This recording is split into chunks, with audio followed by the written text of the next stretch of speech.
આજે લગભગ બપોરે 1 વાગ્યાના અરસામાં સોમનાથ ટોકીજ વિસ્તારમાં જાવેદ તાજવાણી ઉર્ફે જાવેદ વાંદરી ઉપર ફાયરિંગ કરવામાં આવ્યું છે.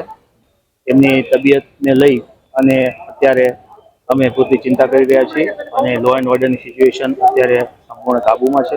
કોઈ જાતનો ઇસ્યુ નથી. ગોળી મારવામાં છે. વહેલામાં વહેલી તકે અમે આ કેસ ઉકેલી લઈશું એમને આશા છે. અને બીજા એમના પારિવારિક અને થોડાક સામાજિક ઇસ્યુ પણ અમારા ધ્યાને આવેલા છે. હાલ અમે એ દિશામાં વર્કઆઉટ કરી રહ્યા છીએ કે શું કારણ છે, કયા કારણસર થયું છે, અત્યારે ક્યાંથી લાવ્યા છે. બીજું પણ એક ઘટના કોઈ હોય આની સાથે સંકળાયેલી તો એ પણ અમે એનાલિસિસ કરી રહ્યા છીએ અને ટૂંક સમયમાં અમે સારી એવી કાર્યવાહી કરીશું.